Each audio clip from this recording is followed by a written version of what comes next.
गाना बजे बंद करो यार, तो ये सब काहे करता है? अपने सुनो, बजाओ, सुनाओ मत। बायोमोलिकल कहाँ पे? बायोमोलिकल, हाँ वो पिछले दिन वाला पढ़ाया हुआ होगा।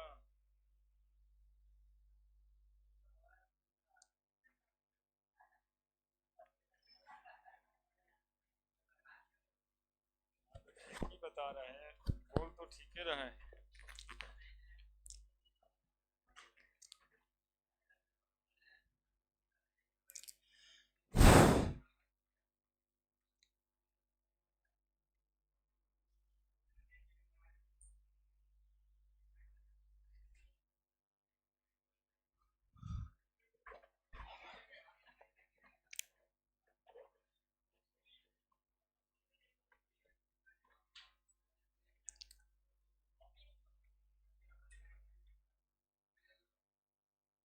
देखिए पीछे टर्सरी स्ट्रक्चर ऑफ प्रोटीन तक पढ़े हैं आप, क्वार्टेनरी स्ट्रक्चर ऑफ प्रोटीन पढ़ेंगे, क्वार्टेनरी स्ट्रक्चर ऑफ प्रोटीन पढ़ेंगे। प्राइमरी स्ट्रक्चर, सेकेंडरी स्ट्रक्चर और टर्सरी स्ट्रक्चर ऑफ प्रोटीन पढ़े थे। उसके बाद क्वार्टनरी स्ट्रक्चर ऑफ प्रोटीन पढ़ेंगे आज। उतना रह ही गया था वो।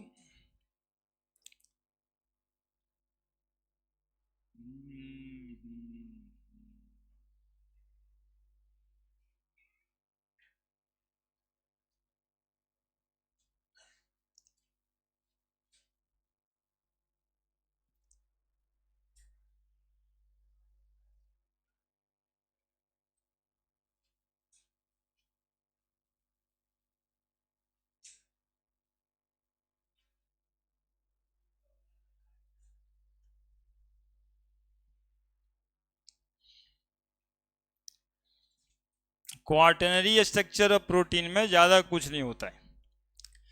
टर्शरी स्ट्रक्चर ऑफ प्रोटीन दो यूनिट आपस में मिल जाता है तो क्वार्टनरी स्ट्रक्चर ऑफ प्रोटीन बन जाता है। जब दो टर्शरी स्ट्रक्चर ऑफ प्रोटीन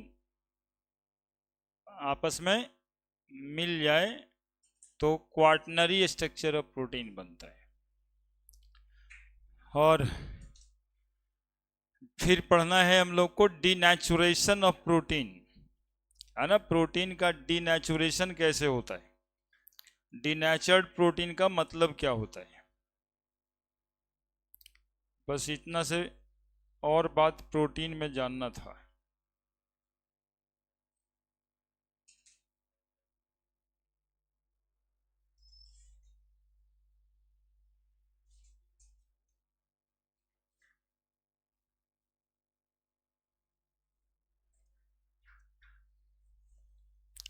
बनाइए, हेडिंग बनाइए ना, quaternary structure of protein, quaternary structure of protein.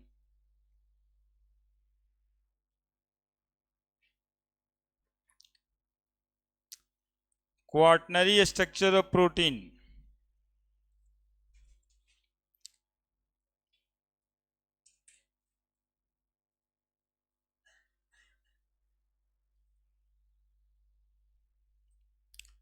ये आप देख रहे थे प्राइमरी स्ट्रक्चर प्रोटीन का, सेकेंडरी स्ट्रक्चर और tertiary structure.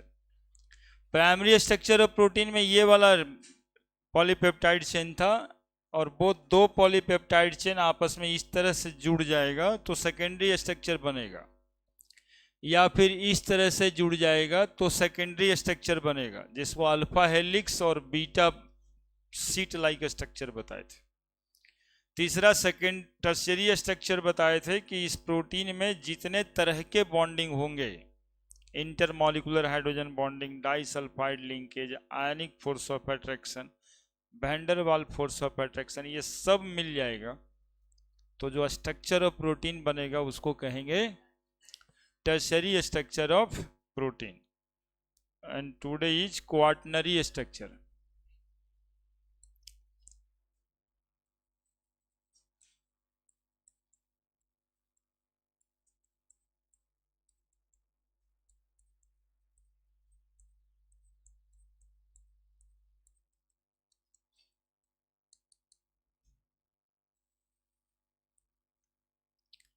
Quaternary structure of proteins है ना।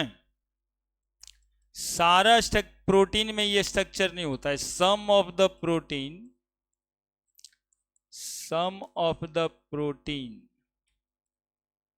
Consist from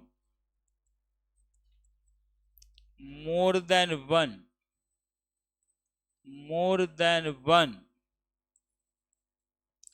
polypeptide chain, more than polypeptide chain है ना। दियर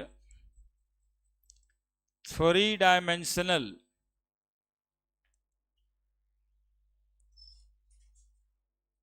स्ट्रक्चर referred as या known as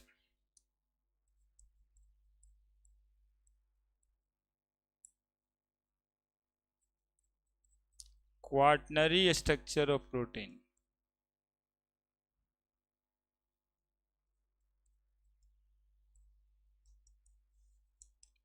बस इतना सा बात करना है। देखिए इस तरह से प्रोटीन का स्ट्रक्चर होता है ना।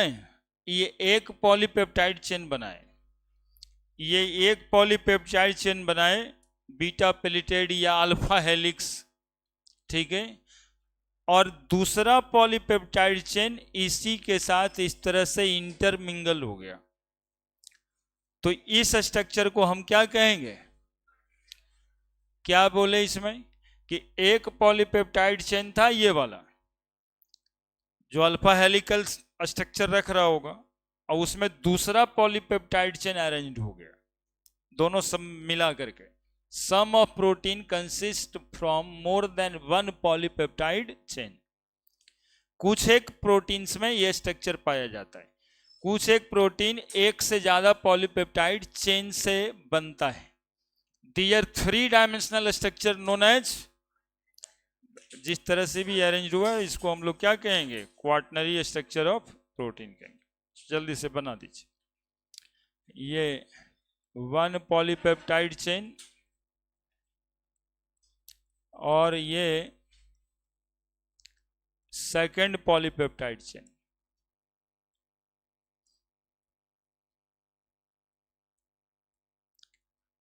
अब खाली पॉलीपेप्टाइड चेन बोलने से समझ जाइएगा कि पेप्टाइड चेन कह रहे हैं सर, मतलब क्या बोल रहे होंगे, C double bond O NH, ऐसा वाला बहुत सारा मॉलिक्यूल रहेगा है ना।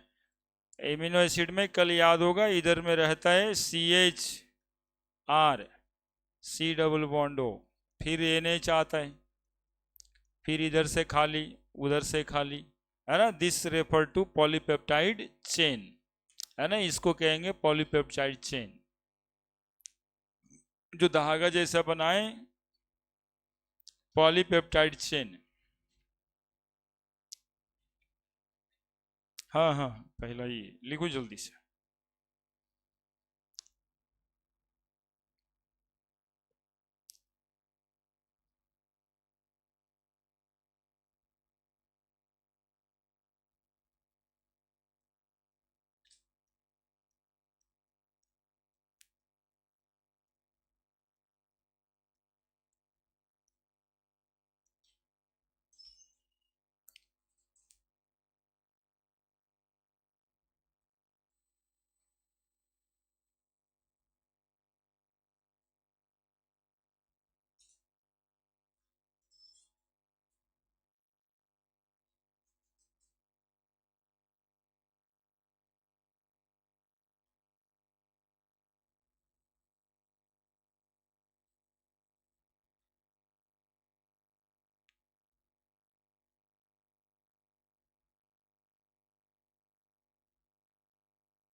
लिख दिए।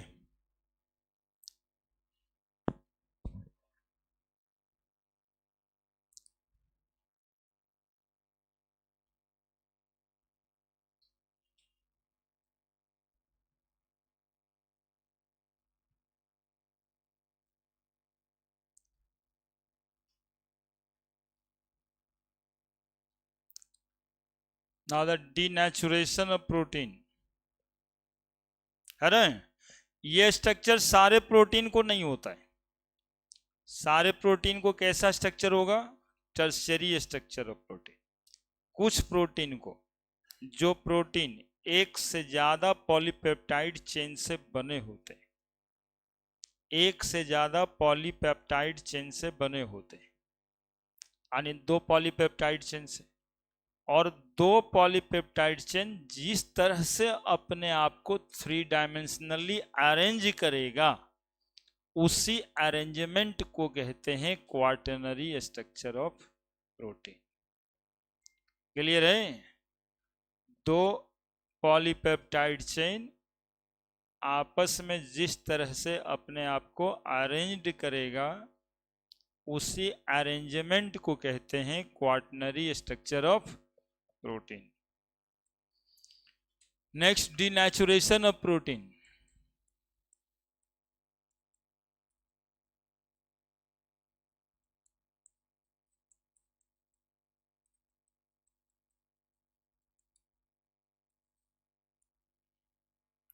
सुनिएगा, इसमें सबसे पहली बात, बिहार बोर्ड वाले लोगों को आता है what is native protein.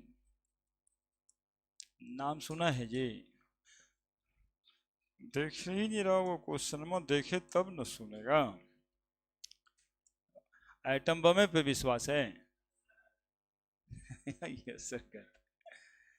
Native protein किसको कहते हैं? तो देखिए, नेटिव प्रोटीन वो वाले प्रोटीन मॉलिक्यूल को कहते हैं जो बॉडी में पाया जाता है और स्पेसिफिक फंक्शन परफॉर्म करता है। That protein is called as, मतलब जो प्रोटीन हम लोग पढ़ रहे थे ना, उसको कौन सा प्रोटीन कहते हैं? Native protein. हर एक प्रोटीन को नेटिव प्रोटीन ही कहते हैं, ठीक है, कि जिस तरह से वो बायोलॉजिकल सिस्टम में प्रेजेंट है, यानी protein which present in biological system to perform a specific function, protein called as native protein, है ना। जिस भी हिसाब से आपके बॉडी में प्रोटीन प्रेजेंट है, उसको कहते हैं नेटिव प्रोटीन। अब नाम क्यों रखना पड़ा? अब सुनिए, क्योंकि एक प्रोटीन इससे आगे आने वाला है, डीनेचर्ड प्रोटीन। डीनेचर्ड प्रोटीन क्या होता है? अब देखिए, अभी क्वाटरनरी स्ट्रक्चर आप पढ़ रहे थे, लेकिन जब टेम्परेचर बढ़ेगा तो टर्शियरी स्ट्रक्चर भी पढ़े आप। टेम्परेचर बढ़ाना है तो हाई टेम्परेचर पे क्या इंटरमॉलिक्यूलर हाइड्रोजन बॉन्डिंग एग्जिस्ट करेगा? टूट जाएगा। डाइसल्फाइड बॉन्ड टूट जाएगा। Van Waal force of attraction टूट जाएगा। डाइपोल डाइपोल इंटरेक्शन टूट जाएगा। तो ये जब फोर्स ऑफ अट्रैक्शन एटमों के बीच या मॉलिक्यूल्स के बीच जब टूटेगा, तो टर्शियरी स्ट्रक्चर बदल के हो जाएगा सेकेंडरी स्ट्रक्चर। और सेकेंडरी स्ट्रक्चर में भी आप देख रहे थे कि इंटरमॉलिक्यूलर हाइड्रोजन बॉन्डिंग लगता है, तो वो भी टूट जाएगा और वो बन के अलग हो जाएगा प्राइमरी स्ट्रक्चर। और प्राइमरी स्ट्रक्चर ऑफ प्रोटीन जो होगा वो इंटैक्ट होगा सेल में, बायोलॉजिकल फंक्शन परफॉर्म नहीं करेगा। उसी प्रोटीन को कहते हैं डीनेचर्ड प्रोटीन, और इस फेनोमेनन को कहते हैं डीनेचुरेशन ऑफ प्रोटीन। अब जैसे एक एग्जांपल से समझिए, अंडा को बॉईल करते हैं, जम जाता है, मतलब कि ऑमलेट बन जाता है। नहीं, बाकी सबको तो बॉईल करते तो गैस बनता है, लेकिन लिक्विड को बॉईल कर देते हैं तो वो जम जाता है। That is denaturation of protein. तो अंडे में जो एग एल्ब्यूमिन होता है ना, वो टर्शियरी स्ट्रक्चर में प्रेजेंट होता है, ग्लोब्यूलर प्रोटीन। अब वो टर्शियरी स्ट्रक्चर से खुल के क्या बन जाता है? सेकेंडरी, सेकेंडरी से प्राइमरी, और प्राइमरी स्ट्रक्चर में आप उसको खा जाते हैं, ऑमलेट बना के या उसको मतलब कि सिझा के, ठीक है, खा गए। अब आपके बॉडी में वो एल्ब्यूमिन प्रोटीन गया, अब बॉडी में आ गया फेवरेबल कंडीशन, बॉडी में आ गया favourable condition. Then after protein में इंटरमॉलिक्यूलर हाइड्रोजन बॉन्डिंग स्टार्ट हो जाए, सेकेंडरी स्ट्रक्चर बन जाएगा। सेकेंडरी स्ट्रक्चर से फिर टर्शियरी स्ट्रक्चर बन जाएगा, दैट इज नेटिव प्रोटीन बन जाएगा और आपके बॉडी में वो फंक्शन परफॉर्म करेगा। तो डीनेचर्ड प्रोटीन है, इसलिए नेटिव प्रोटीन पढ़ना होता है ना। अनफेवरेबल कंडीशन में नेटिव प्रोटीन डीनेचर्ड होकर के single polypeptide chain primary structure में एग्जिस्ट करता है, उसको डीनेचर्ड प्रोटीन कहते हैं। वो परफॉर्म फंक्शन नहीं करेगा। जब तक सेल है तब तक ये प्रोटीन जिंदा ही होता है। फेवरेबल कंडीशन आने पे वो फिर से रीनेचर्ड हो जाता है, यानी डीनेचर्ड होता है तो फिर से क्या हो जाता है, रीनेचर्ड हो जाता है। ठीक है। और हर प्रोटीन हर कैरेक्टर के लिए रिस्पॉन्सिबल होता है ना। इसलिए यदि कहते हैं ना कि गड़ा मुर्दा को खोद के निकाला तो पता चला कि आदमी फलना ही था या फलना ही के खानदान का आदमी था, ये वही था, कंफर्म कैसे हो जाता है, सिनेमा में देखे होंगे। दैट इज द प्रोटीन का नेचर है ना। जो प्राइमरी स्ट्रक्चर है ना प्रोटीन का, वो मरता नहीं है, वो उसी सेल्स में है। ठीक है। अब उसको फेवरेबल कंडीशन दे करके आप रीनेचर्ड करके जान सकते हैं कि वो कहाँ से है ना। उसके अज्ञात को ज्ञात कर सकते हैं। तो प्रोटीन को इसलिए कहा जाता है इमॉर्टल, अमर होता है ना। प्रोटीन्स जो है बॉडी का इमॉर्टल है, मरता नहीं है। ये डीनेचर्ड होता है ड्यूरिंग अनफेवरेबल कंडीशन। तो इससे पहले हम लोग को नेटिव प्रोटीन जानना होगा। Protein present in the biological system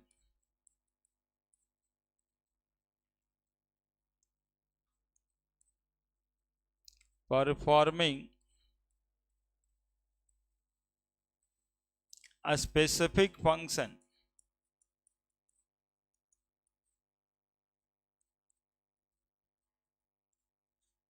called as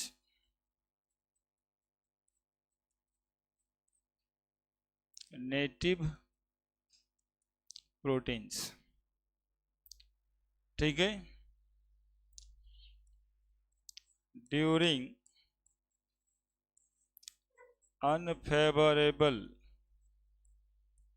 ये अलग पॉइंट है, नेटिव प्रोटीन का बस यही तक था, है ना। Called during unfavourable condition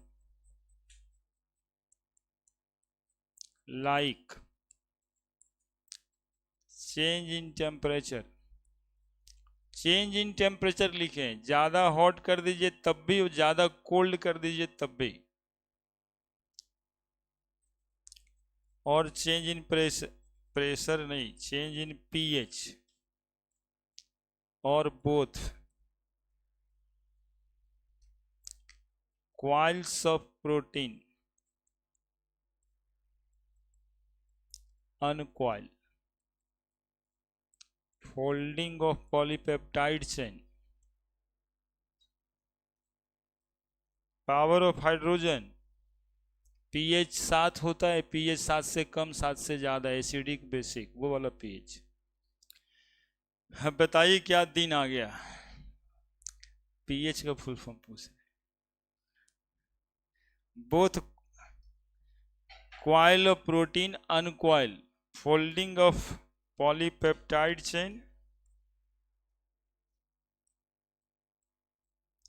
unfold, that is tertiary और quaternary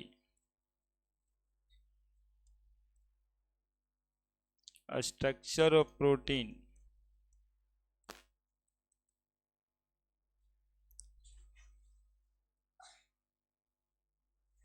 converted to secondary structure and then primary structure which remain intact with cell।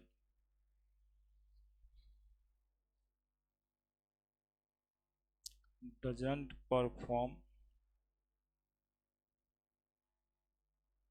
a specific function.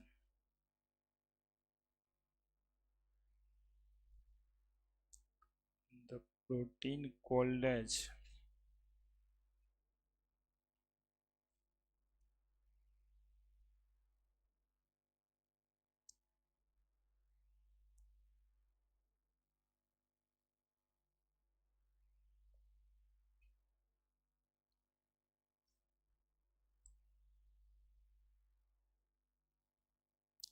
the protein called as denatured protein phenomenon called as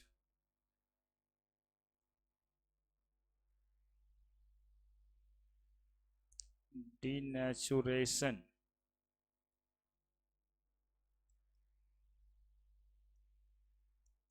of proteins. देखिए क्या लिखें, during unfavourable condition like change in temperature, change in pH और change in both, यानी temperature बदल दे pH भी बदल दे, coils of protein अनक्वाइल, वही वाला क्वाइल, ऐसा नहीं कि अब कौन क्वाइल की बात कर रहे हैं सर, ये वाला क्वाइल अनक्वाइल हो जाएगा. फोल्ड ऑफ प्रोटीन अनफोल्ड, जितना फोल्डिंग था प्रोटीन का अनफोल्ड हो गया है ना, एक दूसरे से जुड़ा हुआ था ना सब, अनफोल्ड हो गया सब, मतलब पॉलीपेप्टाइड चेन सीधा ही बच गया. Folding of polypeptide chain unfold, that is tertiary quaternary structure of protein converted to secondary structure and then primary structure which remain intact with cell.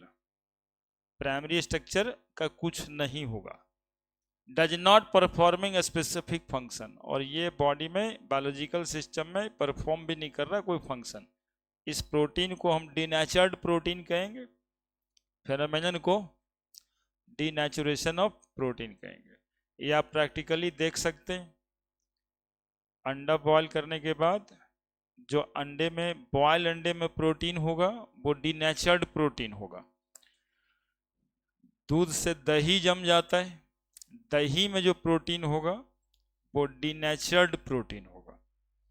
हम लोग वही डिनेचर्ड प्रोटीन खाते हैं, क्योंकि हमारे बॉडी में वो डिनेचर्ड प्रोटीन जाने के बाद उसके फेवरेबल कंडीशन आ जाएंगे हमारे बॉडी टेम्परेचर पे, हमारे बॉडी पीएच पे, और फेवरेबल कंडीशन जैसे ही आएगा तो ये डिनेचर्ड प्रोटीन किस में कन्वर्ट हो जाएगा, नेटिव प्रोटीन में, है ना. कभी कभी सुने होंगे अंडा के लिए खास करके लोग कहते हैं, गार्जियंस कहते हैं जनरली कि इसको बॉयल करके नहीं, ऐसे ही दूध में मिला के पी जाओ, ज्यादा फायदा करेगा. तो एक्चुअली में वो कहना यही बात चाहते हैं कि यदि उसको आप आमलेट या फिर वो बॉयल कर दिए तो प्रोटीन पहले क्या होगा, डिनेचर्ड, और आपके बॉडी में जाकर के फिर से वो नेटिव प्रोटीन बनेगा, है ना. और ऐसे क्या हुआ कि डिनेचर्ड तो हुआ ही नहीं, आप सीधा अंडा पी गए, तो नेचर्ड प्रोटीन यानी नेटिव प्रोटीन ही लिए, तो आपके बॉडी का मैकेनिज्म उसमें नहीं लगा.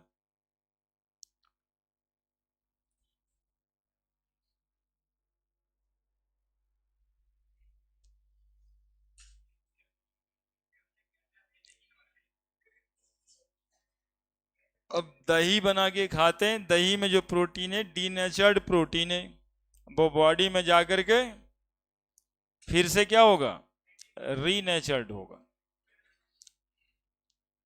आने की इसके जो क्वाइलिंग होते हैं ना, यही नेचर लेके आता है प्रोटीन का.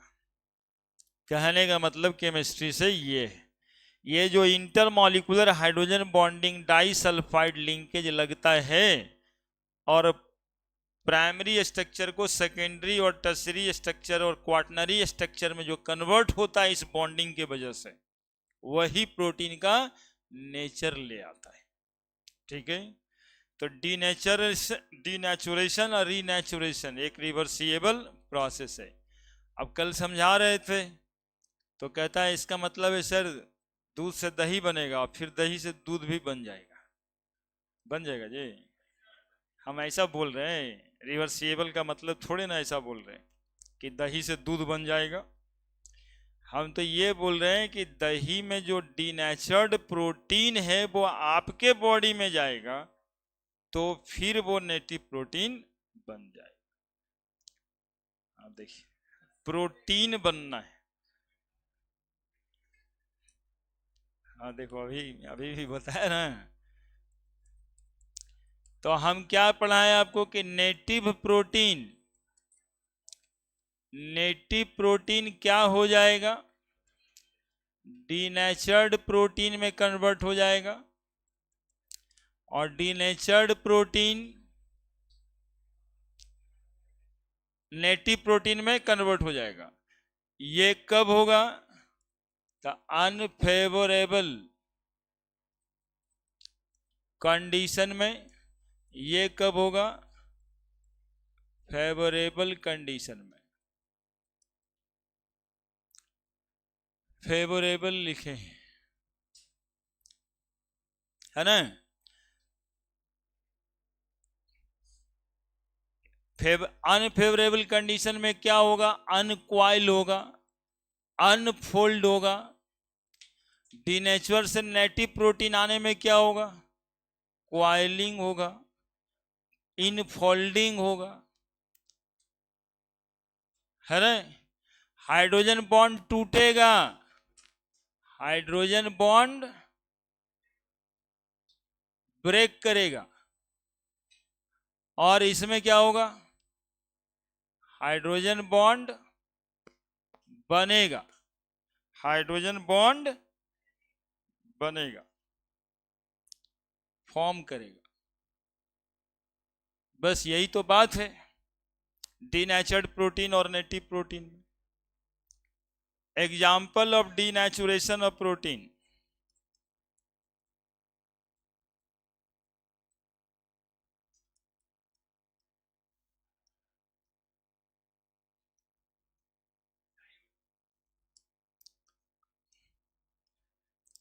curdling of milk,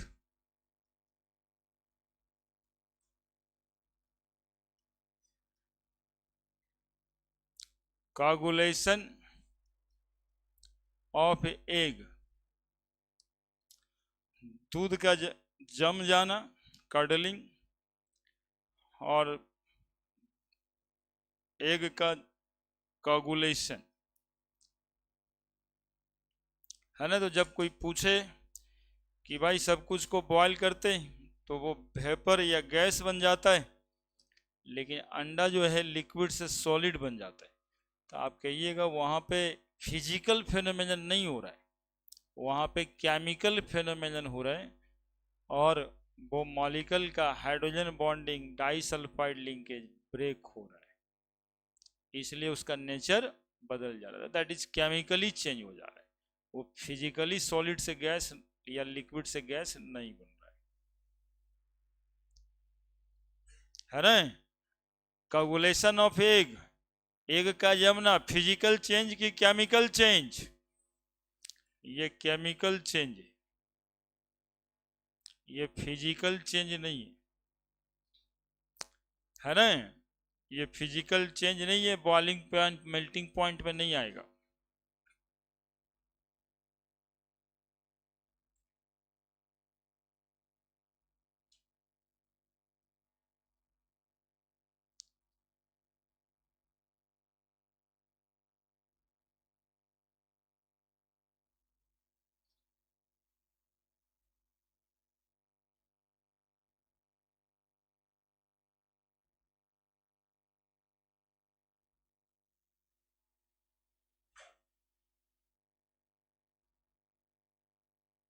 बदमाशी क्या करता है जी,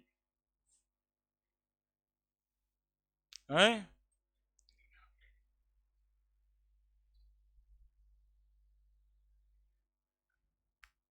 मौके ना मिलेगा।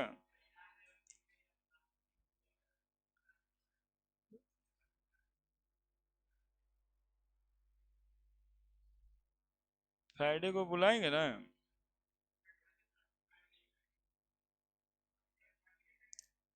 हैं?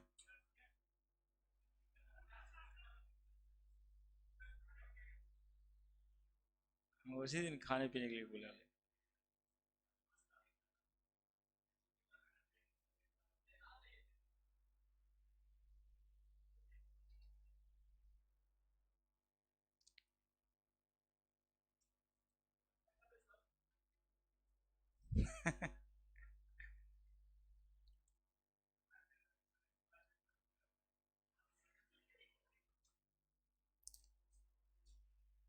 लिख दिए।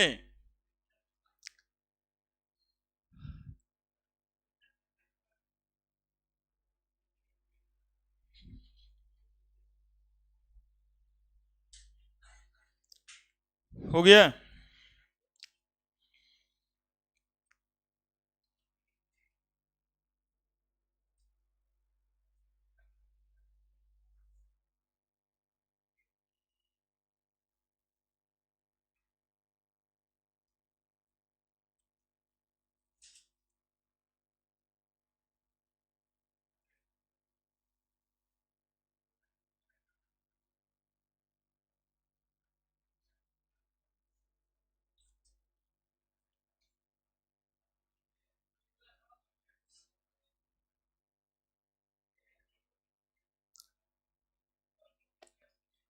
नेक्स्ट,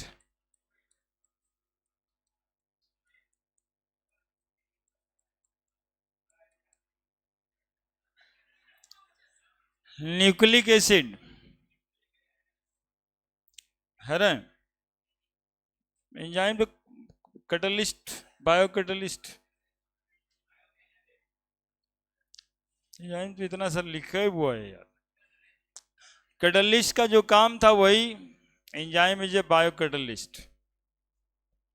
हाँ, कोई जरूरी नहीं। न्यूक्लिक एसिड दो तरह का होता है, डीएनए और आरएनए। न्यूक्लिक एसिड दो तरह का, डीएनए और RNA. Deoxy ribose nucleic acid और राइबोज न्यूक्लिक एसिड है ना। डीऑक्सीराइबोज न्यूक्लिक एसिड और ribose nucleic acid. Nucleic acid होता क्या है, तो हम लोग कहेंगे कि नेचुरल पॉलीमर। ये दोनों क्या है, तो नेचुरल पॉलीमर है। पॉलीमर है तो इसका मोनोमर भी होगा, है ना। तो पॉलीमर किसका, तो polymer of nucleotide, polymer of nucleotide, that is why also called as polynucleotide, also called as polynucleotide। ये दोनों को हम लोग क्या कह देंगे कलेक्टिवली, न्यूक्लिक एसिड तो कहते ही हैं, साथ में क्या कहेंगे, पॉलीन्यूक्लियोटाइड। इसमें डीएनए जो है हेरिडिटरी मटेरियल होता है, आरएनए हेरिडिटरी मटेरियल होता है कुछ केसेस में, है ना। In general DNA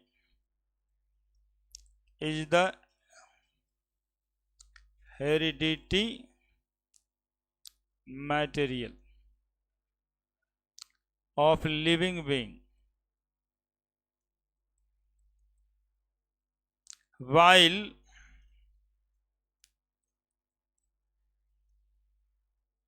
RNA is the hereditary material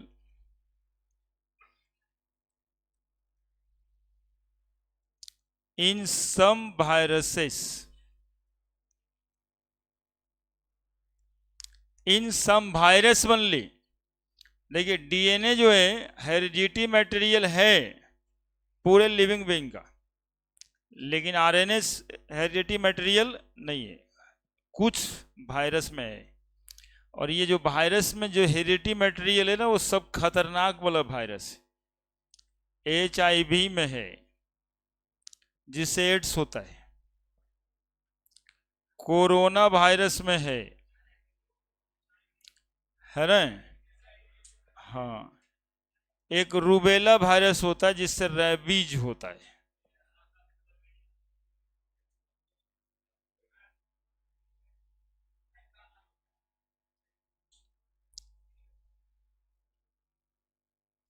ये सब में हेरिडिटी मटेरियल होता है RNA। लेकिन लिविंग बीइंग का हेरिडिटी मटेरियल कौन होता है? DNA।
लिख दिए?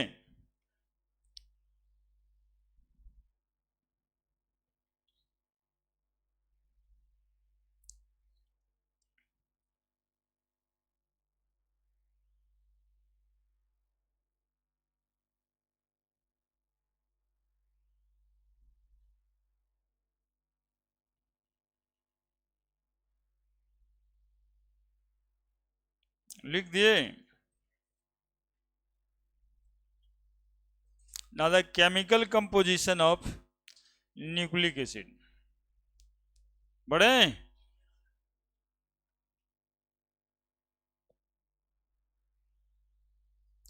Chemical composition of nucleic acid.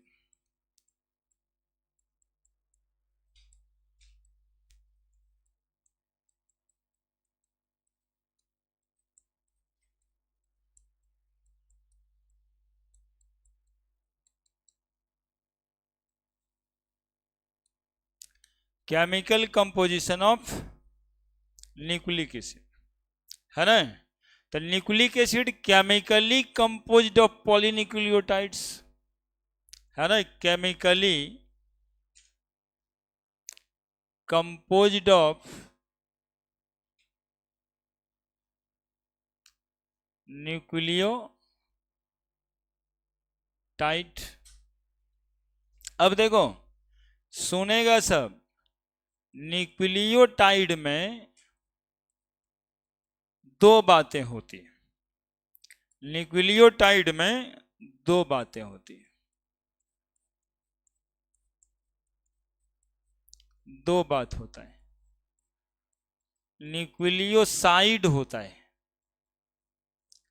Plus inorganic phosphate.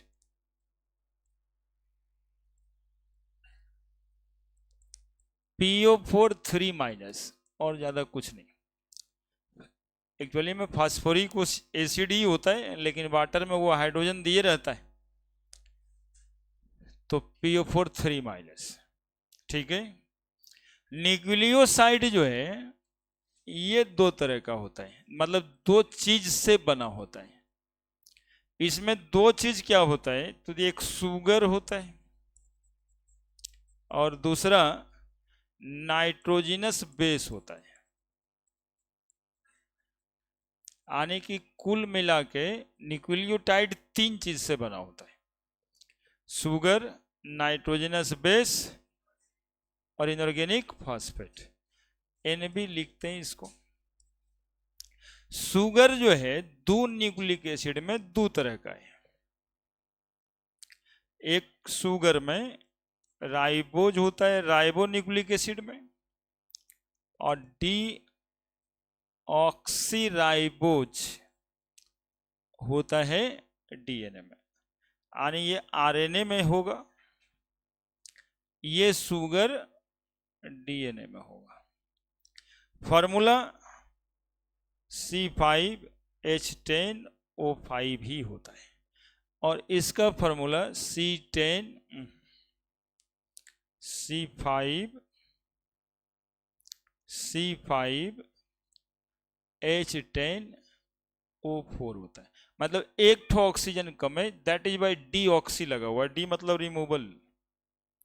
Structure भी कोई बहुत दूर का नहीं है, स्ट्रक्चर ऐसा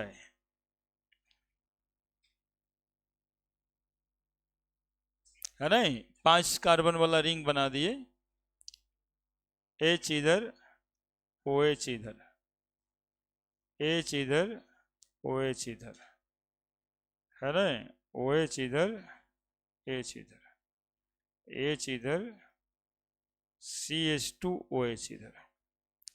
1 number, 2 number, 3 number, 4 number, 5 number, जोड़ के देखिएगा वो आ जाएगा।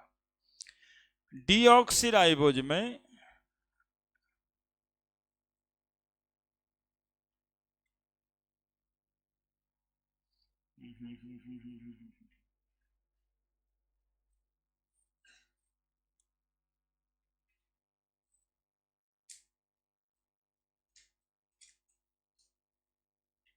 ऐसा, यहाँ पे OH H, यहाँ पे H और यहाँ भी H, यहीं पे वो ऑक्सीजन कम है, बाकी जगह जैसे उसमें वही है H CH2OH।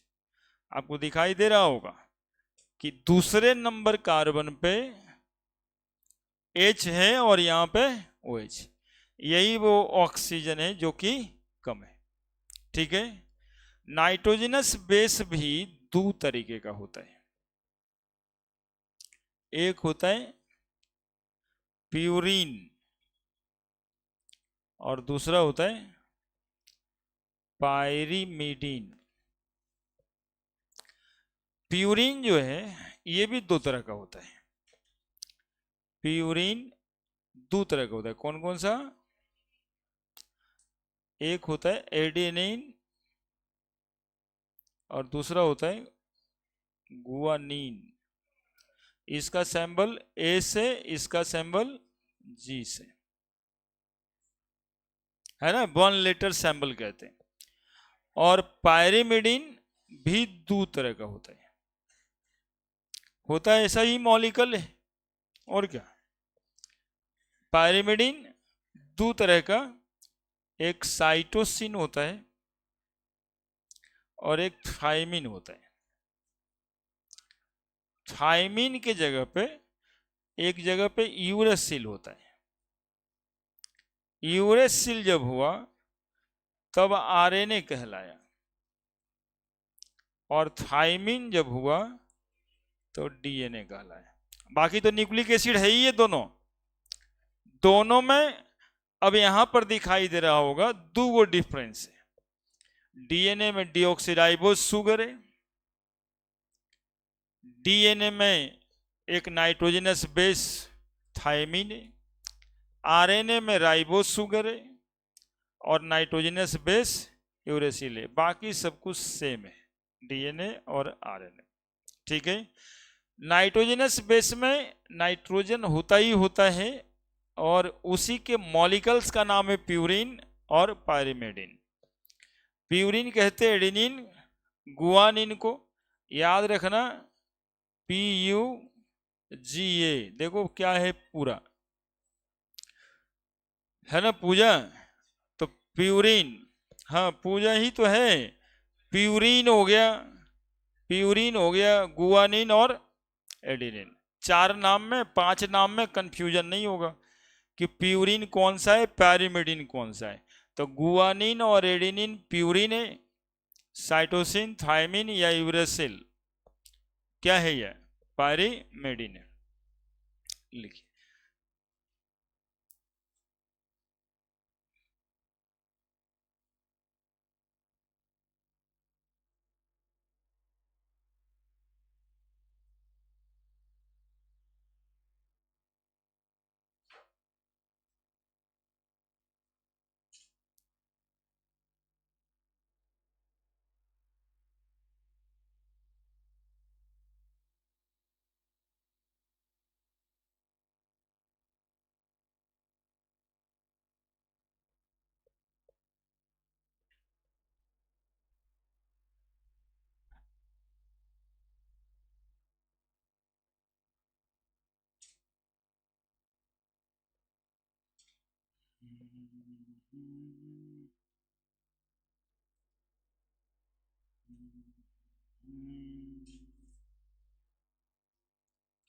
Okay.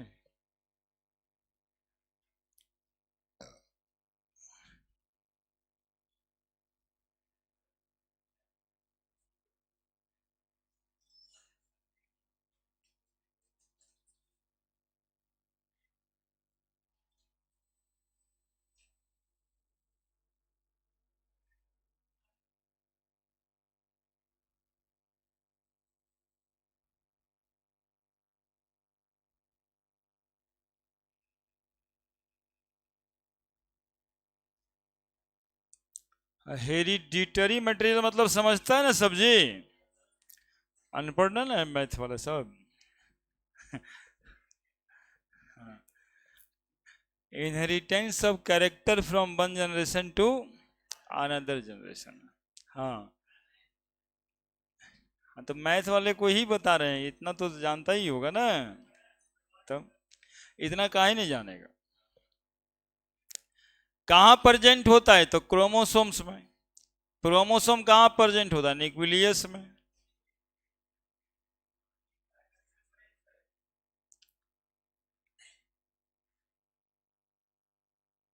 केमिकली कैसे डिफाइन करेंगे, तो कहेंगे इट इज ए पॉलीन्यूक्लियोटाइड।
हम्म।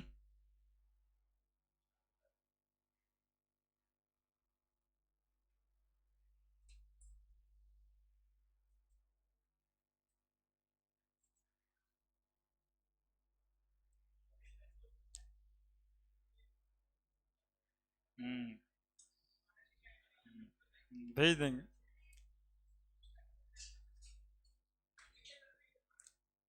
हम्म।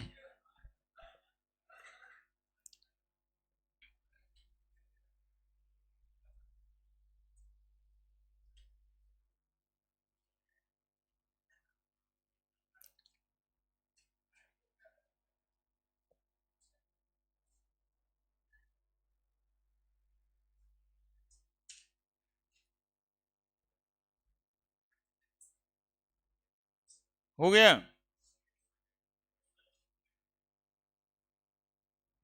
बड़े। तो अब बात होगी डीएनए की, है ना, स्ट्रक्चर ऑफ डीएनए की बात होगी।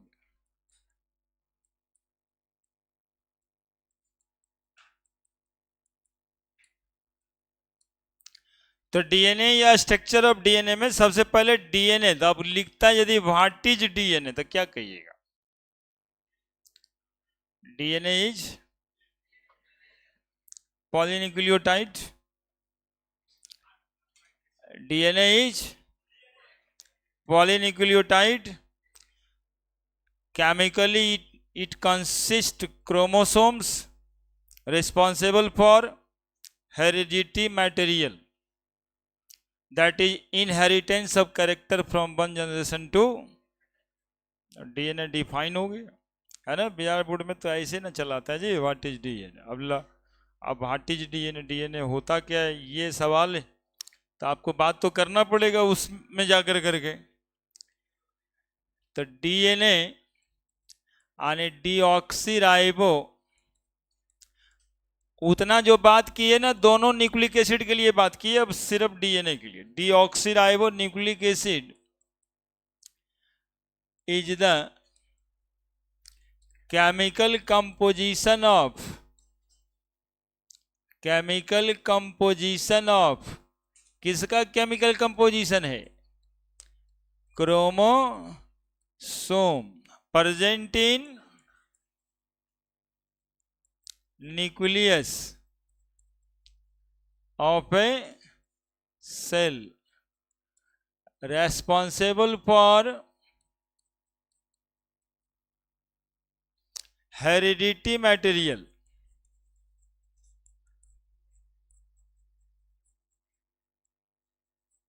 that is inheritance of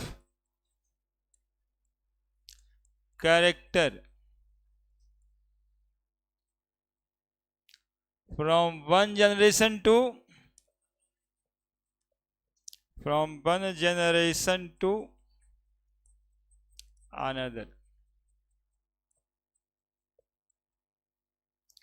हो गया व्हाट इज डीएनए का definition. Chemically it is polynucleotide, polynucleotide consists from, consists from deoxyribose sugar, deoxyribose sugar, adenine, guanine, cytosine, thymine and inorganic phosphate।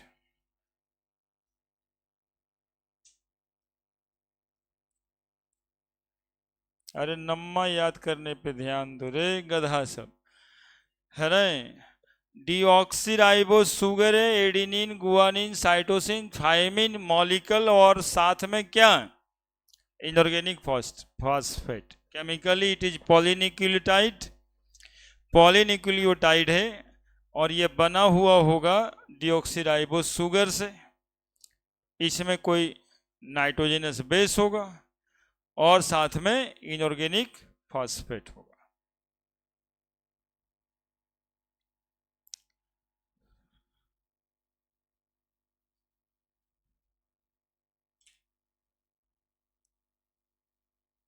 यदि ये चारों नाम भुला जाते हो कलेक्टिवली तो आप एक लाइन लिख सकते हो, नाइट्रोजनस बेस और नाइट्रोजनस बेस, है ना। यदि वो चारों भूल जाते हो, एडेनिन गुआनिन साइटोसिन नहीं लिख पा रहे हो, तो आप कम से कम 3 बात लिखोगे। एक तो डीऑक्सीराइबो शुगर लिखोगे, दूसरा नाइट्रोजनस बेस लिखोगे, और तीसरा इनऑर्गेनिक फॉस्फेट लिखोगे।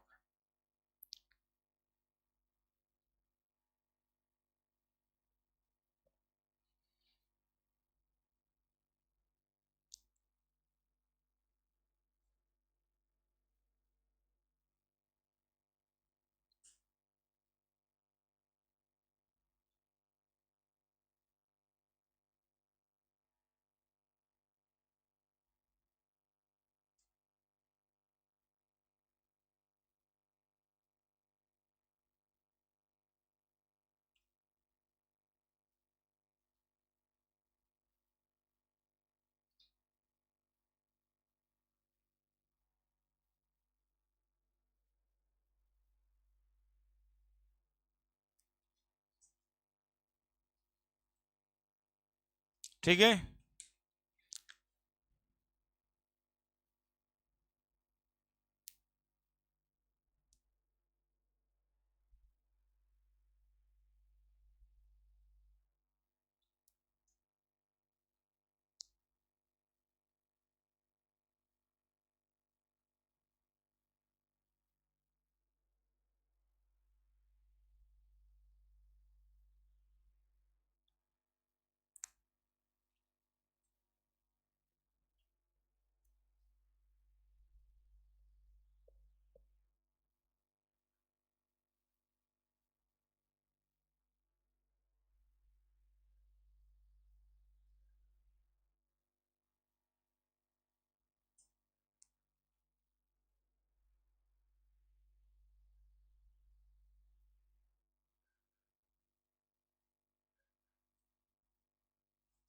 हो गया।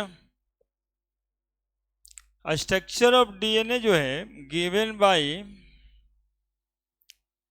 कौन सा आप दिए थे, स्ट्रक्चर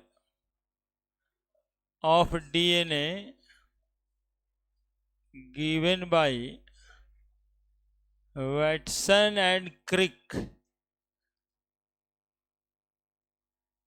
नहीं, और इनके लिए, इस बात के लिए इनको नोबेल प्राइज भी मिला, है ना। ये वाटसन एंड क्रिक साहब double helical structure of DNA दिए, है ना। DNA consist from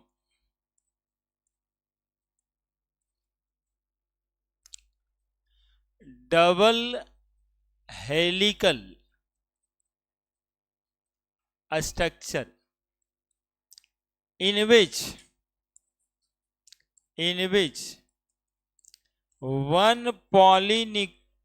one nucleotide chain, in which one polynucleotide chain run complementary, क्या क्या लिख दिए, to another polypeptide chain, another polypeptide chain। सुनना, इस बात को समझना होता है ना। DNA consist from double helical structure, ऐसा कहना था वाटसन एंड क्रिक साहब का कि इसका स्ट्रक्चर कैसा होता है, डबल हेलिकल होता है। डबल हेलिकल स्ट्रक्चर मतलब रस्सी के जैसा। डबल हेलिकल स्ट्रक्चर जैसे बच्ची लोग बांधती है पीछे, है ना, चोटी बनाती है, double helical structure.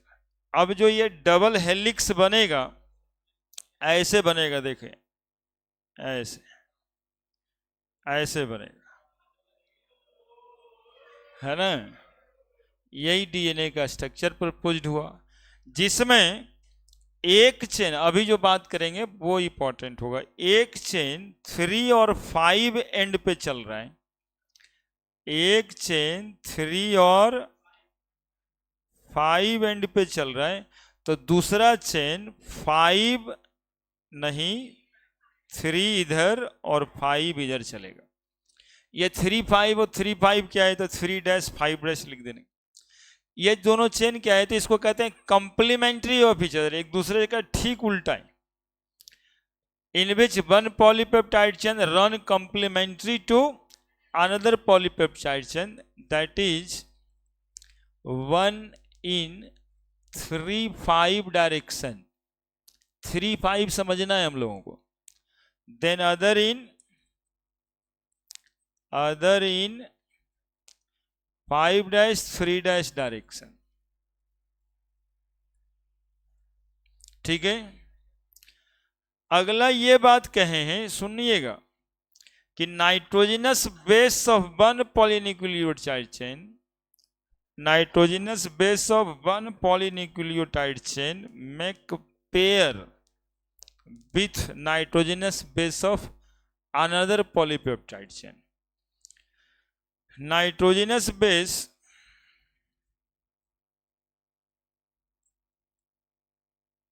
of one polypeptide chain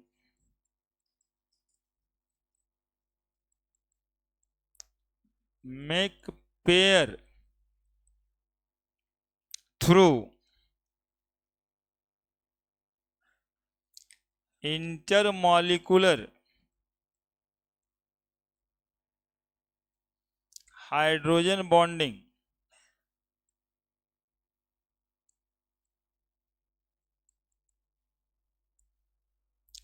with nitrogenous base of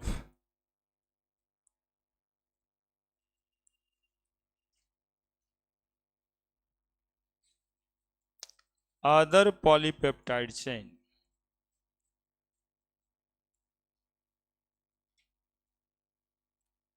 देखो क्या लिखे, नाइट्रोजनस बेस यानी adenine guanine cytosine thymine of one polypeptide chain make pair, pair बनाएगा किसके through, intermolecular hydrogen bonding with, किसके साथ, nitrogenous base of other polypeptide chain.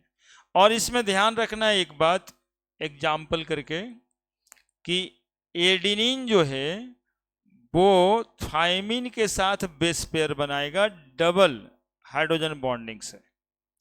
Adenine एक polypeptide chain का एडेनिन मॉलिक्यूल थायमिन के साथ, दूसरे चेन का थायमिन के साथ, है ना। जैसे देखो यहाँ पे ये एडेनिन है यहाँ पे, और इस चेन में सामने पड़ रहा है थायमिन, तो ये दोनों के बीच कितना क्या बॉन्ड बनेगा, डबल बॉन्ड बनेगा, और डबल बॉन्ड हाइड्रोजन बॉन्ड होगा।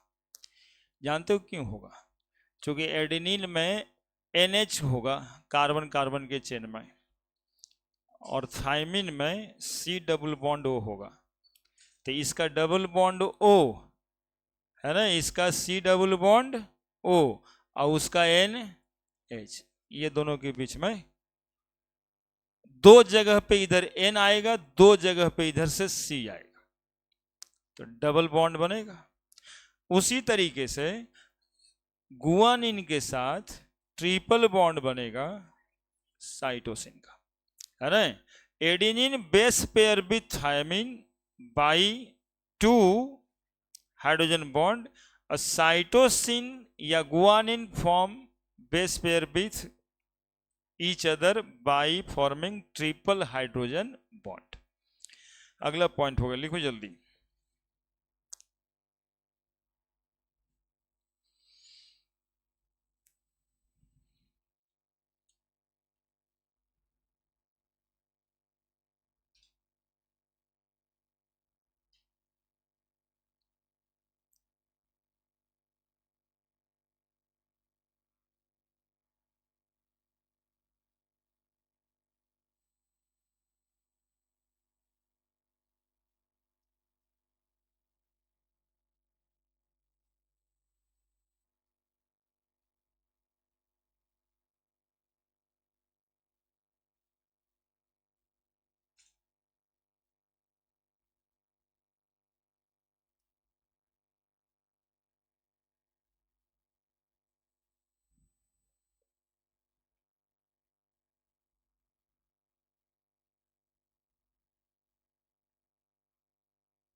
लिख दिए।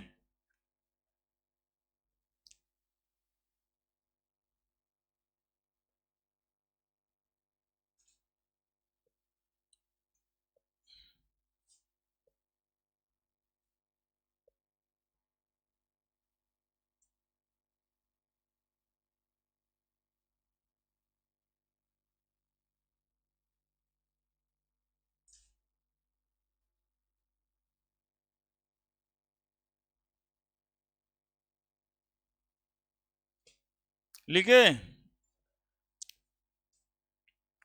नहीं है।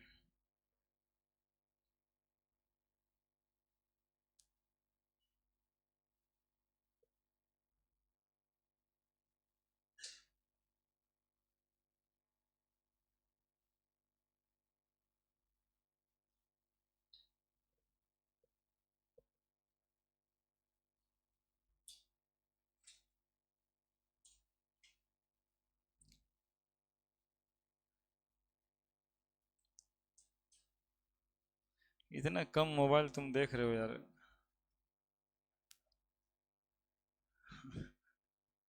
मतलब जो भी तुम काम कर रहे थे वो दोनों के लिए कर रहे थे नहीं? अरे वो दोनों को दिखाता था तुम मोबाइल। बिल्कुल देख ही नहीं रहा है। जब देख रहे हैं खाली बैठा है। ऐसे बैठे रहता तो पढ़ लेता तुम। Base pairing, base pairing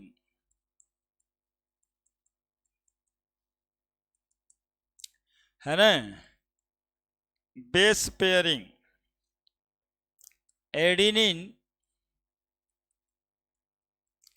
form double hydrogen bond with thiamine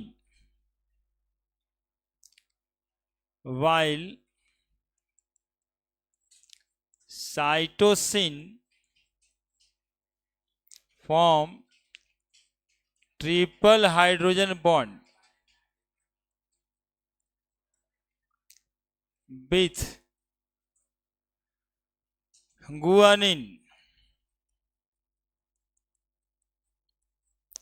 from complementary chain, complementary chain. Phenomenon is called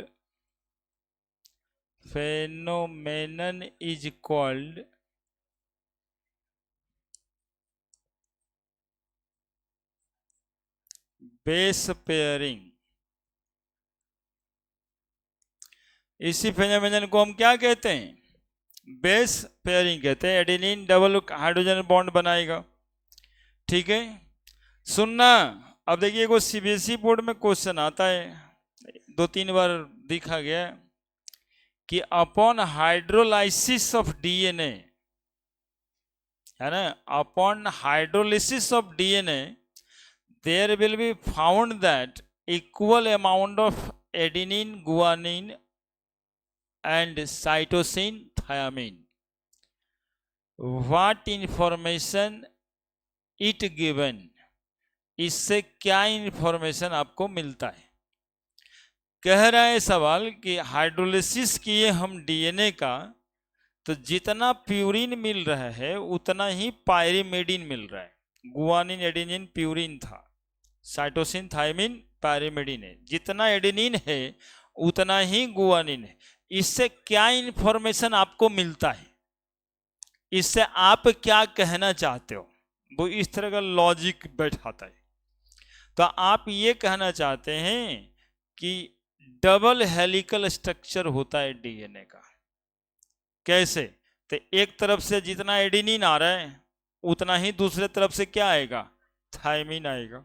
जितना एक तरफ से साइटोसिन आ रहा है उतना ही क्या आएगा? गुआनिन। यानी ये कंफर्म करता है कि डीएनए का डबल हेलिकल स्ट्रक्चर होता है ना? या फिर कहेगी कि आप कैसे पता करोगे कि डीएनए का स्ट्रक्चर डबल हेलिकल होता है? तो कहेंगे total amount of purine is equal to total amount of pyrimidine. Since the base pairing occurs, their amount should be equal. है ना, बेस पेयरिंग होता है, इस वजह से दोनों का अमाउंट क्या होना चाहिए, इक्वल होना चाहिए. तो यहां पे जो है बात, ये बात लिखेंगे कि ड्यूरिंग हाइड्रोलाइसिस ऑफ डीएनए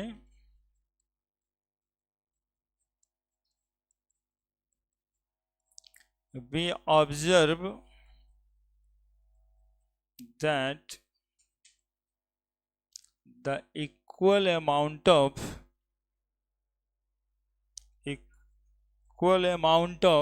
क्या हो गया जी, purine and pyrimidine present in the structure, present in the DNA molecule. It also referred as the structure of DNA is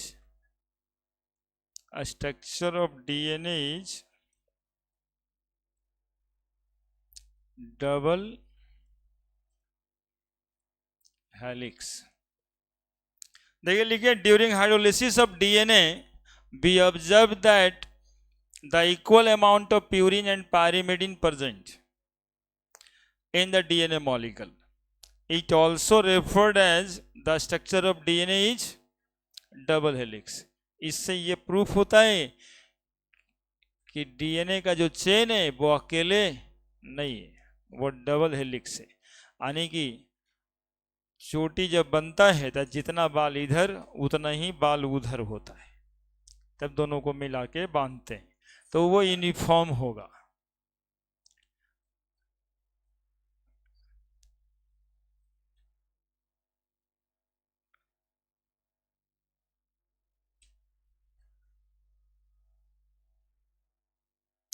बोले अब ये क्वेश्चन ही क्यों पूछे, तो इसमें एक क्वेश्चन और चूंकि बन जाता है कि हाइड्रोलिसिस ऑफ आरएनए से ऐसा ऑब्जर्व नहीं होता है. आरएनए का जब हाइड्रोलिसिस करते हैं तो then there are no relation in between the amount of purine and pyrimidine. ये क्या इंफॉर्मेशन देता है, तो ये इंफॉर्मेशन देता है कि आरएनए जो है ना सिंगल स्टैंडर्ड स्ट्रक्चर होता है. आरएनए सिंगल स्टैंडर्ड स्ट्रक्चर होता है क्योंकि उसके हाइड्रोलिसिस से प्यूरिन और पायरिमिडीन के अमाउंट का रिलेशन पता नहीं चलता है. इसमें पता चल गया है equal amount of purine and pyrimidine. Biology वाले जानते हैं वो चारगोफ रूल था जिसमें टोटल अमाउंट ऑफ प्यूरिन बटा पायरिमिडीन बराबर 1 था, है ना, है ना. यहीं से बनाए थे एक्चुअली में, वो हाइड्रोलिसिस करके ही रूल नियम बना था. चारगोफ रूल क्या था वो rule, adenine plus guanine by cytosine plus thymine is equal to 1, या टोटल अमाउंट ऑफ प्यूरिन, इसके नीचे लिख दीजिएगा, by total amount of pyrimidine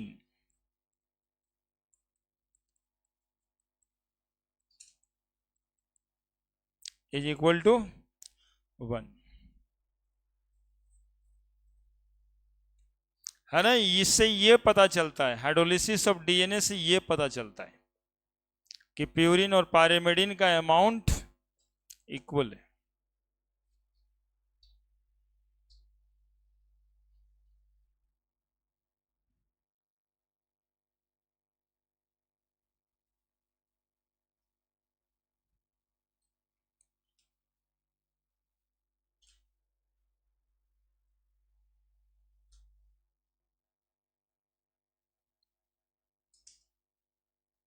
clear है, बड़े. अब देखिए क्या हो गया जी बचवा, है। अब आगे बढ़ जाने के बाद तुम पीछे कराता है।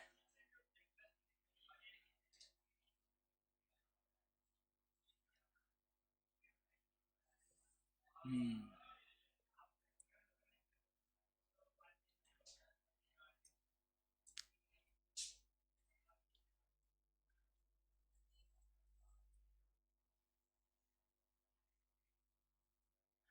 अब ऐसा स्ट्रक्चर होता है डीएनए का, है ना। बेस पेयरिंग को समझ लीजिए थोड़ा सा, याद रहेगा सब दिन। यहां पर एक 3 5 डैश हो गया,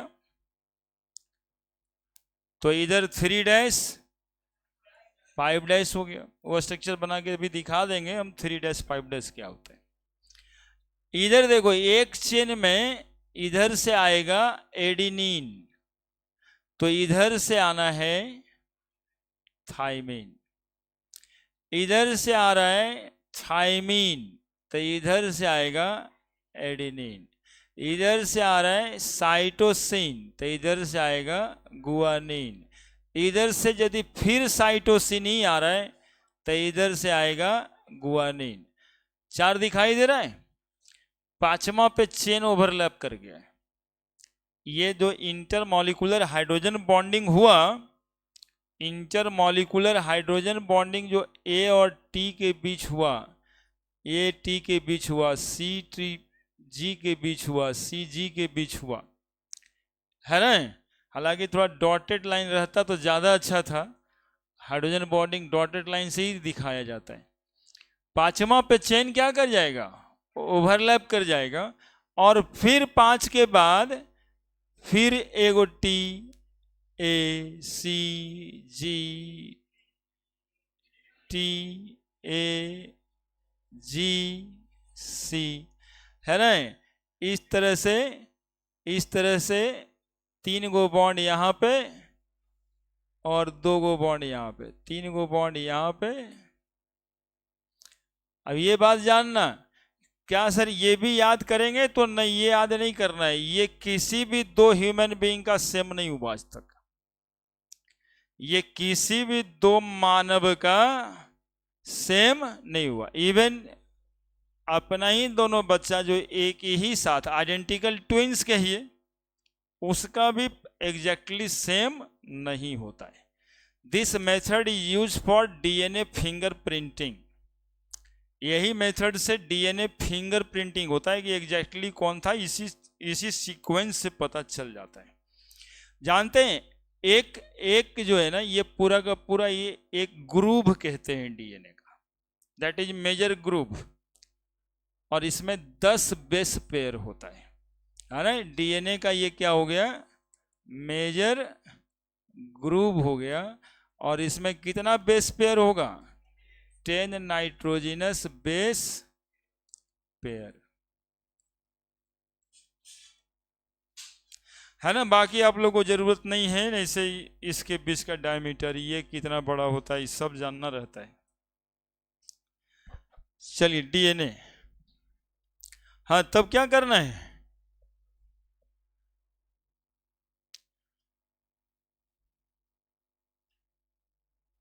यही हेरिडिटरी मटेरियल है।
बनाए, देखिए उधर में अब ये तो बना ही लीजिएगा। उसमें क्या करना है, ATCG कैसे भी लिखना है, अपना डबल ट्रिपल बॉन्ड करिए जल्दी से।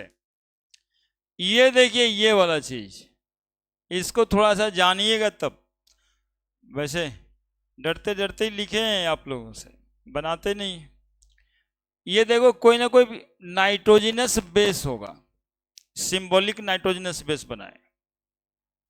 नाइट्रोजनस बेस में नाइट्रोजन तो मस्ट ही एक ही रहेगा, तो NH है, ये 1 नंबर, ये 2 नंबर, ये 3 नंबर, और ये 4 नंबर, और ये 5 नंबर। ये OH और H मिल के क्या बन जाएगा, जो तो आप लोग बना ही लेते हैं। तो एक नया बॉन्ड बनेगा सुक्रोज और नाइट्रोजनस बेस के बीच। आपको हम दिखा रहे हैं कि कैसे वो जुड़ा रहता है। तो इधर कौन सा चीज मिल गया, नाइट्रोजनस बेस। इधर आइए, ये CH2OH लिखे हैं, देखिएगा ध्यान से। ये वाला OH ये H के साथ जाके वाटर बना देगा। तो यदि वाटर बन जाएगा तो इस ऑक्सीजन से इसको लिंक कर देंगे कि ना कर देंगे। तो देखिए आपको यहां पर दिखाई देगा, ये ऑक्सीजन को हटा दिए और यहां पर एक बॉन्ड बना दिए। कहां से बना दिए, कार्बन से बना दिए, है ना। अभी ये जरा वो रह गया है, ये नहीं है, ये ऑक्सीजन के माइनस चार्ज हट गया। सुनोगे, अब देखो ये 3 डायमेंशनल देखोगे तो OH OH दिखाई पड़ रहा है। जहां भी इसको वाटर निकालने का मौका लगेगा OH मिलेगा, H दे देगा, ये अपना एसिड है। इसीलिए ये H के साथ रहता ही नहीं है, ये रहेगा इनऑर्गेनिक फॉस्फेट बन के, देखो ऐसे, ठीक है। तो नाइट्रोजनस बेस हो गया, ये शुगर हो गया, और ये क्या हो गया, इनऑर्गेनिक फॉस्फेट हो गया। आपको दिखाई दे रहा होगा तीनों को एक साथ कैसे जोड़ दिए हम। ये एक पॉलीन्यूक्लियोटाइड का एक मॉलिक्यूल हुआ, अब यही पॉलीमराइज करेगा, यानी रिपीटिंग यूनिट हो जाएगा, तो उसको पॉलीन्यूक्लियोटाइड कहेंगे। तो सुन लेना, लिखने के बाद ये 3 नंबर देख रहे हो, ये 3 नंबर कार्बन देख रहे हो, 3 नंबर कार्बन, ठीक है। अच्छा, ये बीटा फॉर्म है सुक्रोज का, OH ऊपर लिखा था, और शायद उसमें OH अंदर लिख दिए, OH नीचे कर लेना। ये OH देख रहे हो, यही OH के साथ अगला यदि हम फास्फोरिक एसिड लेके आते हैं, P डबल बॉन्ड हो, देखना देखने की बात है, मतलब एक बार देख लोगे, हाँ ऐसे बनता हो, दिमाग में एडजस्ट करेगा, DNA कैसे बनता है वो जानते हैं। तो ये वाला OH फिर से ये वाला OH ये वाला H लेके पानी बन जाएगा कि नहीं बन जाएगा। तो बताओ चेन बढ़ने लगा कि नहीं, यही चीज मिलेगा यहाँ पे। तो एक तरफ ये कितना नंबर से बढ़ रहा है, 3 नंबर से, और एक तरफ कहां से बढ़ रहा है, 5 नंबर से। वही 3 5 और 3 5 लिखाता है, ठीक है, वही 3 5 3 5 लिखाता है।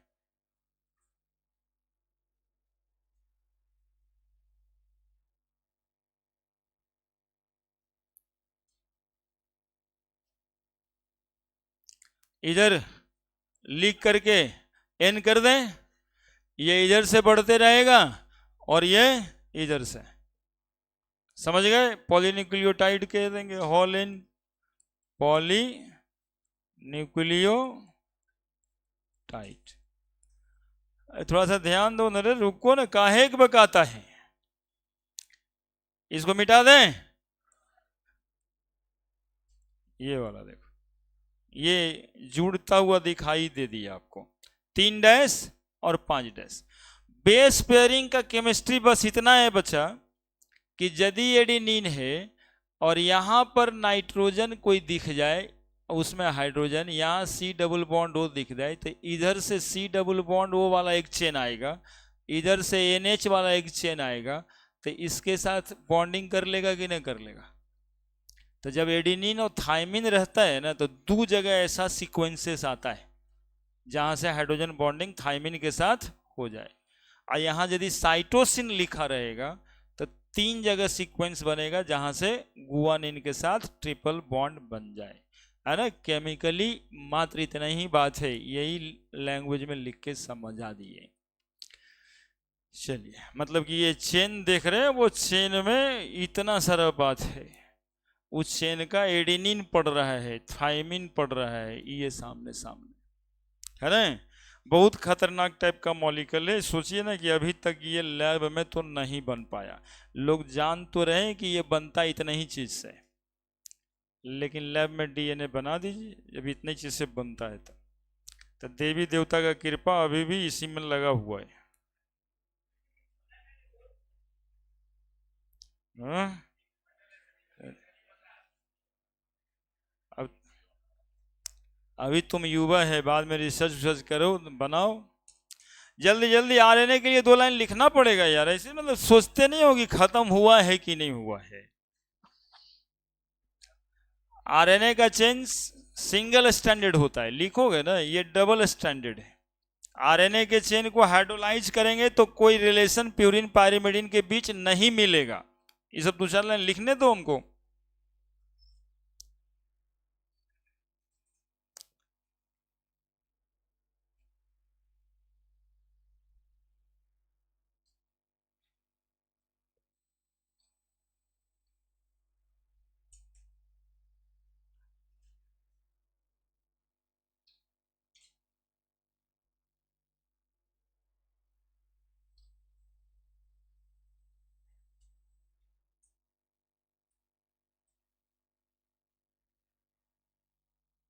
अगला दिन क्या पढ़िएगा आप लोग? पॉलीमर।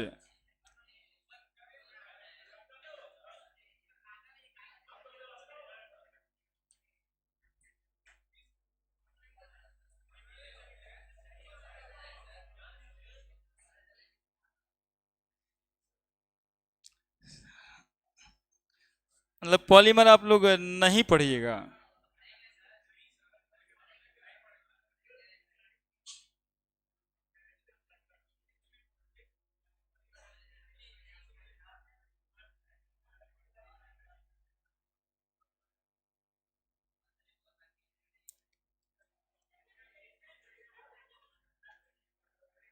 तो पढ़ा तो रहे, हम कहाँ मना किए।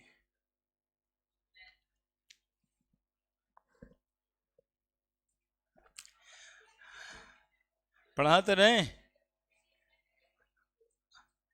अब आप कहते हैं पढ़ना नहीं, तो हम करें क्या। सिलेबस इस तरह से है कि कुछ लोग को आता है, कुछ लोग को नहीं आता, लेकिन जिनको आ रहा है वो तो पढ़ सकते हैं। ऐसे 2 से 4 में हम पी ब्लॉक पढ़ा रहे हैं, कल 4 से 6 में भी हम स्टार्ट करेंगे वो पॉलीमर। कल भी स्टार्ट कर रहे हैं पॉलीमर।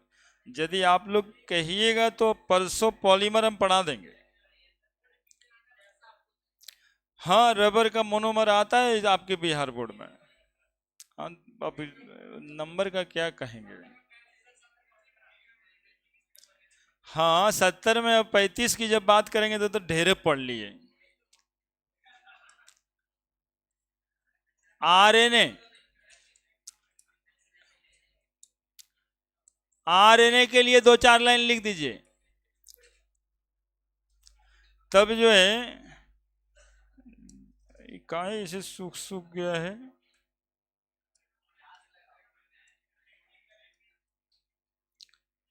आरएनए, अब देखिए इसको जो है, अब जल्दी में इसको देखते हैं। सिंगल स्ट्रैंडेड है ये, है ना। Upon hydrolysis, upon hydrolysis it does not give relation in between the amount of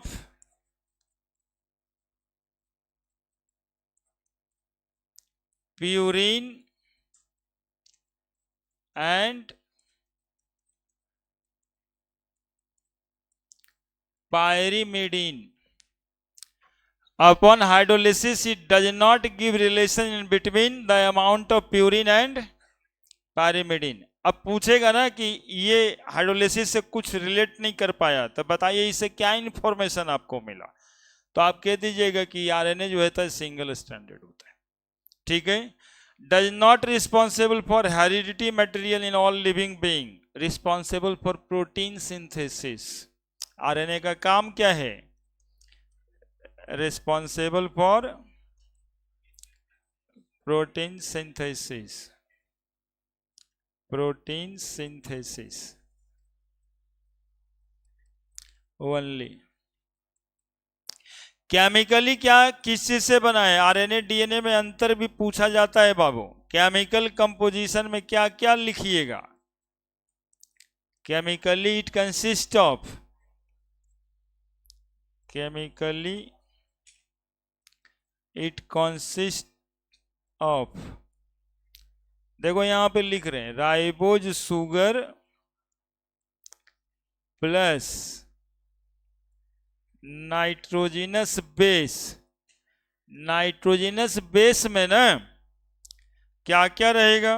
तो एडिनिन रहेगा, गुआनिन रहेगा, साइटोसिन होगा और यूरेसिल होगा, यूरेसिल होगा।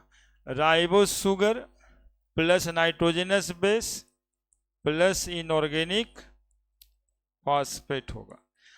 अब आपको कोई पूछेगा कि क्या बेस पेयरिंग होगा इसमें, तो no base pairing, no base pairing in RNA, no base pairing in RNA. कोई बेस पेयर आरएनए में नहीं होगा, कोई बेस पेयरिंग आरएनए में नहीं होगा। इसीलिए अमाउंट ऑफ प्यूरिन और पायरिमिडीन में कोई रिलेशन ये बता नहीं पाता है।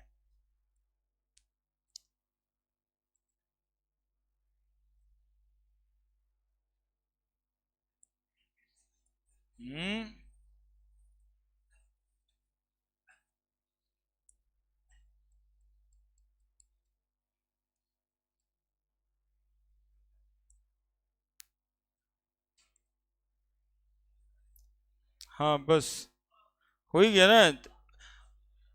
डीएनए का जब हाइड्रोलिसिस करेंगे तो प्यूरिन पायरिमिडीन के इक्वल अमाउंट्स मिलेंगे। आरएनए के जब हाइड्रोलिसिस करेंगे तो कोई भी रिलेशन प्यूरिन पायरिमिडीन के अमाउंट में नहीं मिलेगा। इससे बस आपको इतना ही समझना है कि डीएनए डबल हेलिकल होता है, डीएनए में बेस पेयरिंग होता है, और आरएनए सिंगल स्ट्रैंडेड होता है, बेस पेयरिंग नहीं होता है। क्लियर है? थोड़ा सा 2-4 मिनट में क्या रखल है?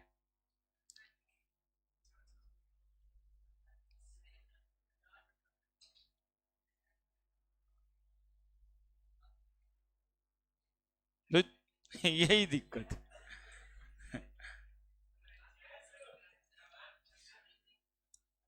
अब देखिए,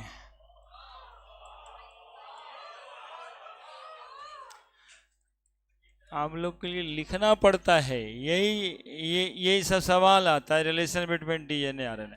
बोलो कौन सा शुगर? Deoxy ribose sugar. यहां कौन सा शुगर? Ribose sugar.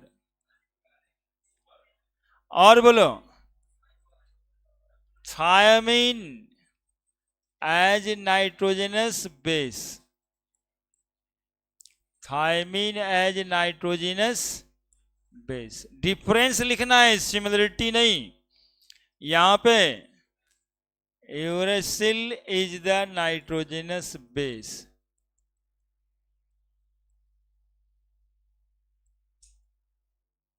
ठीक है। अगला पॉइंट में क्या देंगे? Base pairing occur, base pairing अकर,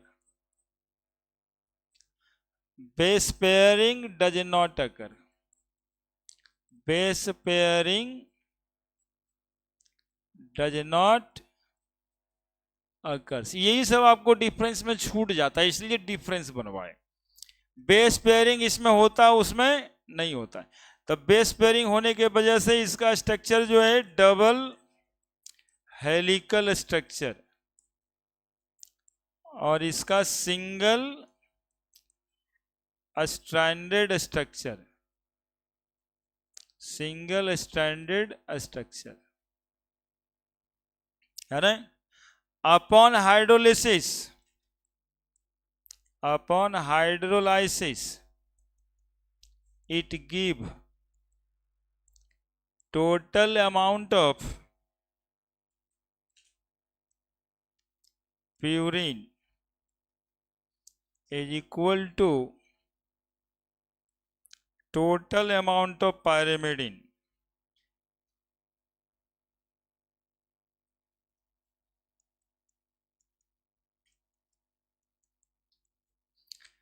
Upon hydrolysis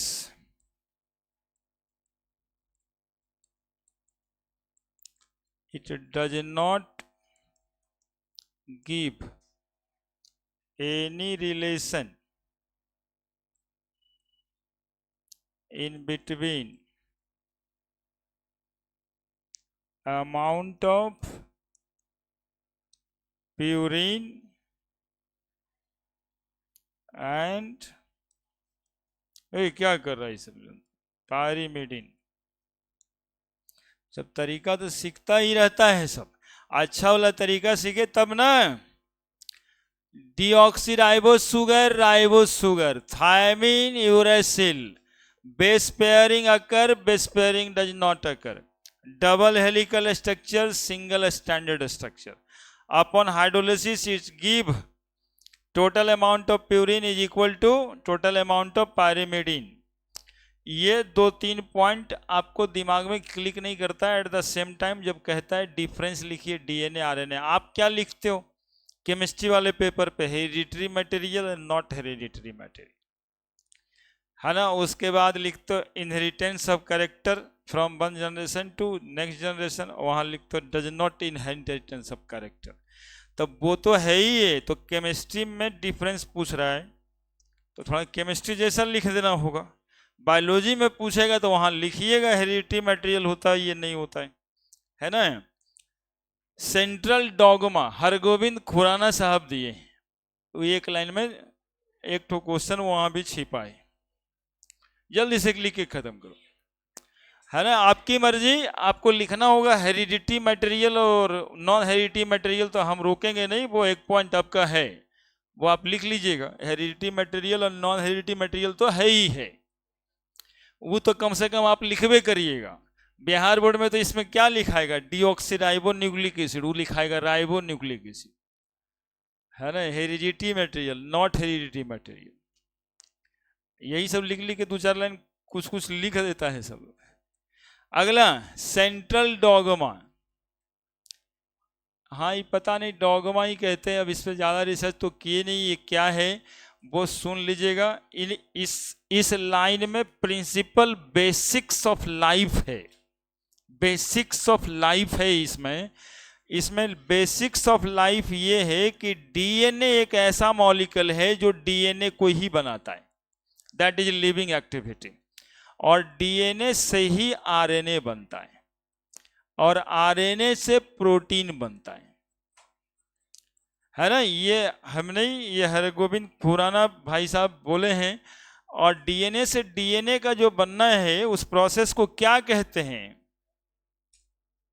रेप्लिकेशन, है ना।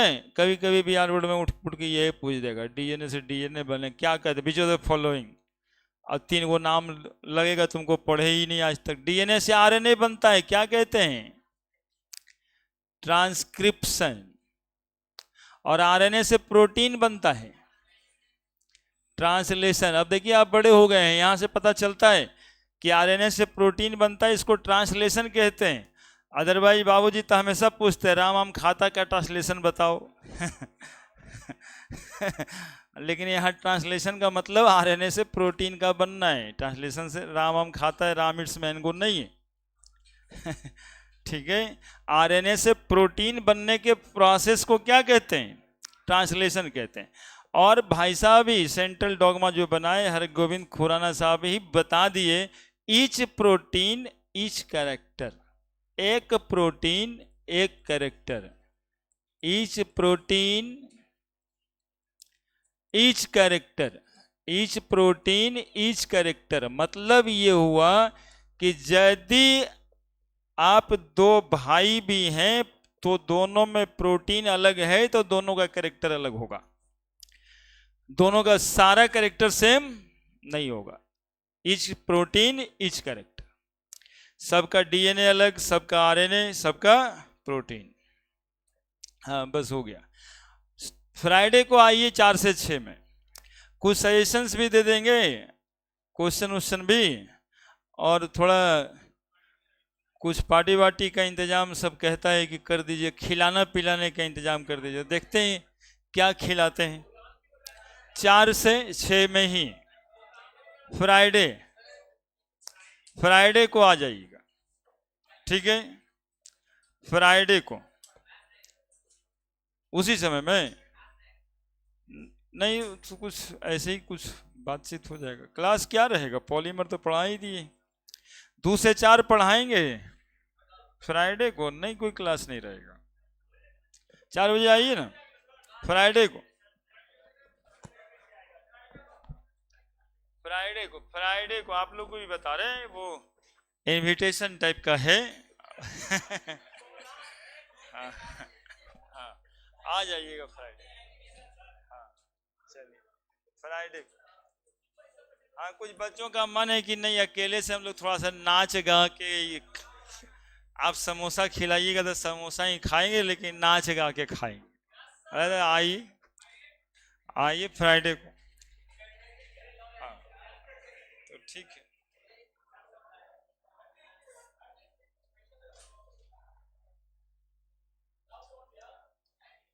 अब पॉलीमर जो पढ़ते हैं उनके लिए शुरू करेंगे कल।